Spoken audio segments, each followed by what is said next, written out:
até agora eu pelo menos não entendi se a gente tem um plano econômico e é segredo, ou se a gente ainda não tem e vai sair dessas próximas conversas que em 6 meses a gente vai chegar a um plano econômico viável. E aí eu queria juntar um pouco com o que o senhor falou aí do André Lara Rezende, que é realmente um das mentes brilhantes, né, que estiveram por trás aí do Plano Real, junto com o Pércio, que infelizmente não deve ficar no governo, já disse que não vai ficar.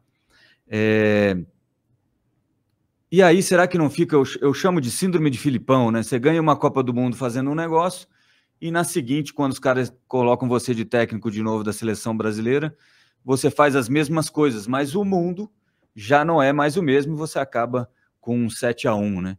Então, eu queria saber se é isso. A gente tem um plano, mas é segredo, ou a gente está montando o plano conforme as coisas vão andando?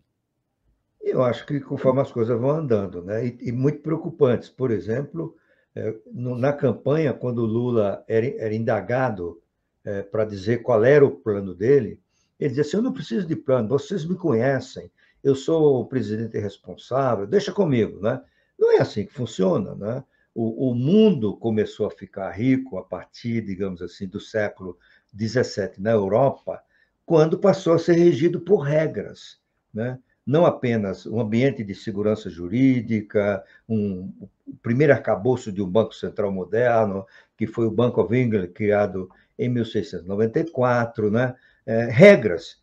E as regras fiscais, elas cumprem dois propósitos num país instável como o nosso, em questões macroeconômicas. A primeira é proteger o governante. Então, se ele tem um limite a ser cumprido, ele resiste mais às pressões, porque ele pode dizer: olha, eu não posso atender o que vocês estão pedindo, porque senão eu estarei cometendo um crime de responsabilidade fiscal e posso ser condenado numa ação criminal. E para proteger o outro lado também, que é o consumidor, o brasileiro, digamos assim, né? De que nós não daremos um cheque em branco para um presidente gastar o que ele quiser. Tem uma regra que ele tem que obedecer. A ideia de que depende da cabeça de Lula é voltar aos tempos dos reis medievais da Europa, né? Em que ele era à vontade, ele é que fazia, e ele, novamente, confiscava bens, né? Mandava prender sem culpa formada e assim por diante. Esse é um erro que o Lula cometeu. Outro erro que ele comete, não é? E ele tem repetido isso, é dizer assim: se olharmos política fiscal, não tem como proteger os pobres. Mais ou menos ele tem dito. Espera aí, você não pode, todo mundo sabe, responsabilidade fiscal e responsabilidade fiscal não são ideias antagônicas. Uma não vive sem a outra. Você não pode ter um país que continue desigual, com pobreza crescente, porque isso fica insustentável do ponto de vista social e político, tá certo? Enfim, você não pode ter um país sem responsabilidade fiscal, porque isso gera queda de confiança, fuga de capitais, o dólar se deprecia, influencia o preço, inflação, e tudo isso vai cair na cabeça do pobre. Portanto, não são coisas antagônicas, tá certo?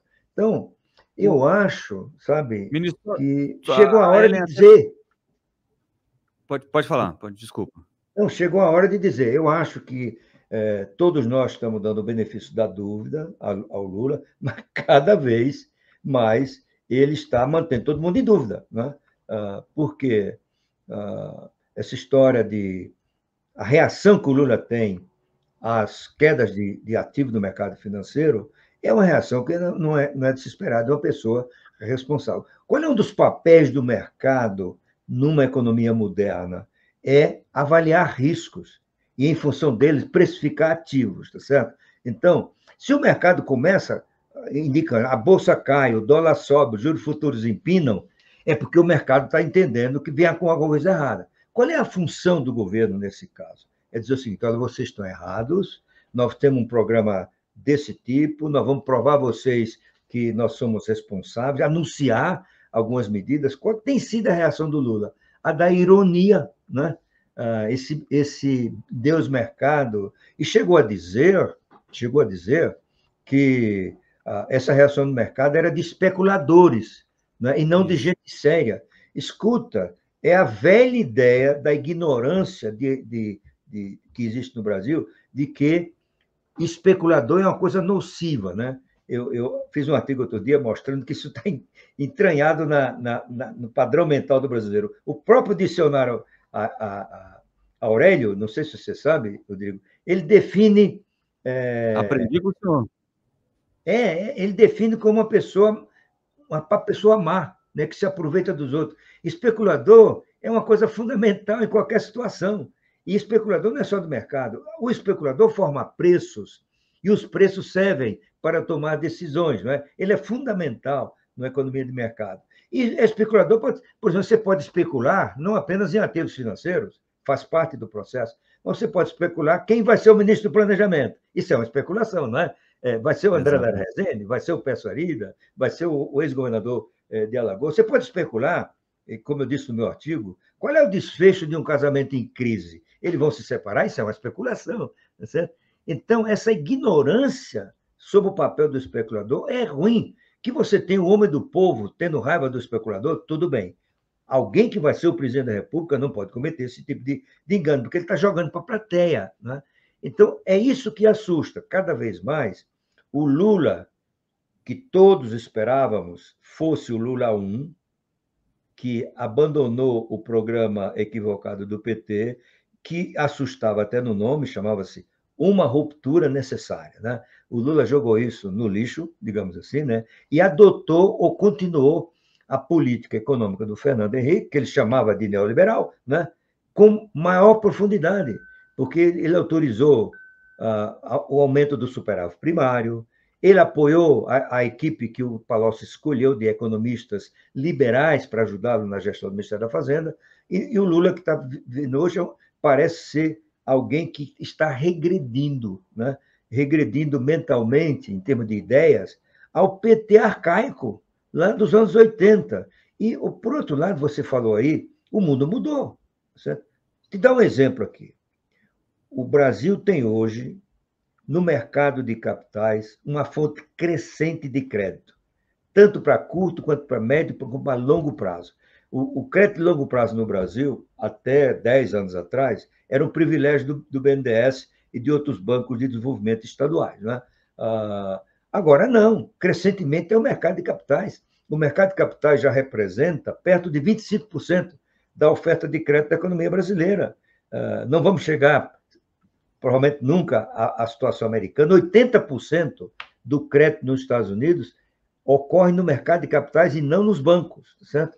Então, inclusive, os bancos são intermediadores para esse processo de mercado de capitais. Então, nessa situação, você tem que entender o que mudou. E o que mudou é o BNDES, que foi criado para suprir a lacuna da ausência de crédito de longo prazo, como os economistas chamam, suprir uma falha de mercado.